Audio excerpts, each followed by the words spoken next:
Selamat siang Ibu. Sebelum kita mulai materi kita hari ini, salah satu kita dalam doa. Mari kita berdoa untuk kepercayaan kita masing-masing, berdoa lain. Berdoa selesai. Baik, terima kasihnya. Nah, sebelum kita mulai materi kita, Ibu absen dulu ya. Ibu Davis. Ada Bu. Hadir Ibu. Imelda. Hadir Bu. Elisabeth. Ada Ibu. Baik, materi kita hari ini tentang hubungan antara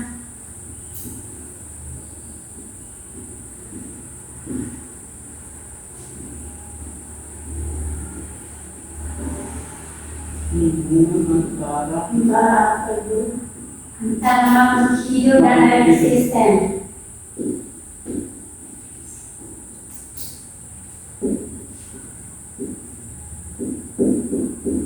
Hubungan antara makhluk hidup dan Ekosistem. ekosistem. Mungkin ada yang mengerti. Belum sama sekali. Belum. Oke, baik. Ekosistem itu adalah suatu sistem yang terdiri dari makhluk hidup seperti biotik dan non-biotik yang saling berinteraksi dan mempengaruhi satu sama lain. Oke.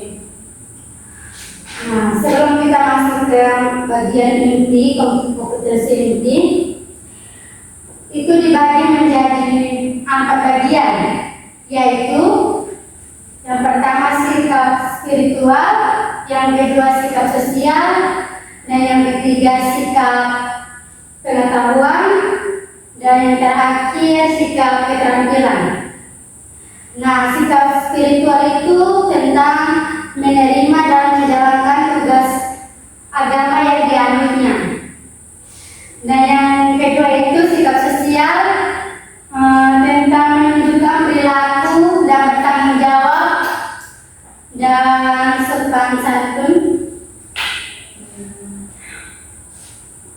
peduli dan percaya diri dalam berinteraksi dengan masyarakat.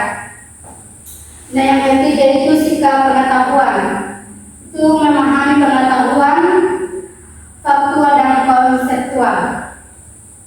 Nah, yang terakhir itu sikap keterampilan.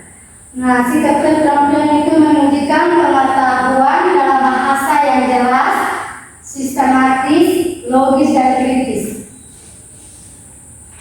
Yang berikutnya tentang jenis-jenis hubungan antara makhluk hidup.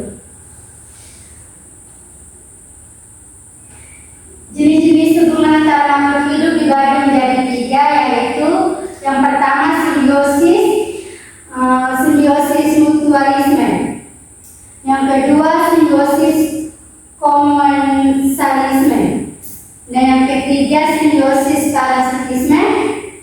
Yang pertama itu simbiosis mutualisme, itu hubungan antara makhluk hidup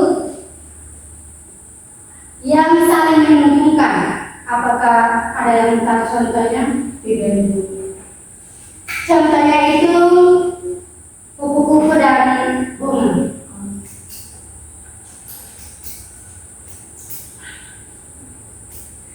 Nah, kupu-kupu dan bunga itu, kupu-kupu mendapatkan nektar dari bunga, sedangkan bunga mendapatkan penyerbukan.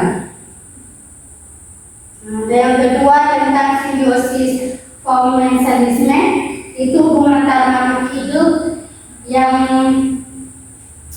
satu menguntungkan dan yang satu tidak terpengaruh. Nah, contohnya itu ikan remora dan ikan hiu. Ikan remora mendapatkan makanan dari sisa-sisa makanan hiu, sedangkan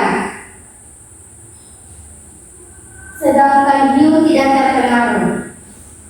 Nah, yang terakhir itu tentang simbiosis parasitisme, itu hubungan antara makhluk hidup yang menguntungkan dan yang lain dirugikan. Itu contohnya seperti cacing pita dan manusia.